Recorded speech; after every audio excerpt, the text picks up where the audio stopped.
আজ বিকালে ঘুম থেকে উঠতে বেশ অনেকটাই দেরি হয়ে গেছে। চলো ছেলেকে গিয়ে জিজ্ঞাসা করি ও রাত্রে কি খাবে। ও বেটু, কি করছো? করছি কি খাবে রাত্রে? Bread omelette. ব্রেড অমলেট খাবে? হ্যাঁ। আচ্ছা ঠিক আছে। ছেলের তো আবদার শুনলেই ও আজ রাত্রে ব্রেড অমলেট খাবে। আজ রাত্রে আমি আর ছেলে শুধু ডিনার করব, কারণ বরমশাই গেছে ওর বন্ধুর নেমন্তন্নে।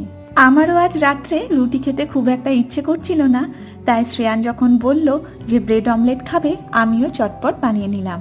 এই ব্রেড অমলেট খেতে আমি ছোট থেকে খুব ভালোবাসি, জানো তো। ছেলে অবশ্য খেতে খুব একটা পছন্দ করতো না, কিন্তু একবার স্টেশনে খেয়ে ওরও খুব পছন্দের জিনিস হয়ে উঠেছে। এক একটা খাবার থাকে না যেগুলো খেলে তোমাকে তোমার ছোটবেলায় নিয়ে চলে যায়, আমার কাছে এই খাবারটিও সেটি। ছোটবেলায় আমি আর বোন দুজনেই এই খাবারটি খুব ভালোবেসে খেতাম। শ্রেয়ান বাবুরও কিন্তু খুব পছন্দ হয়েছে।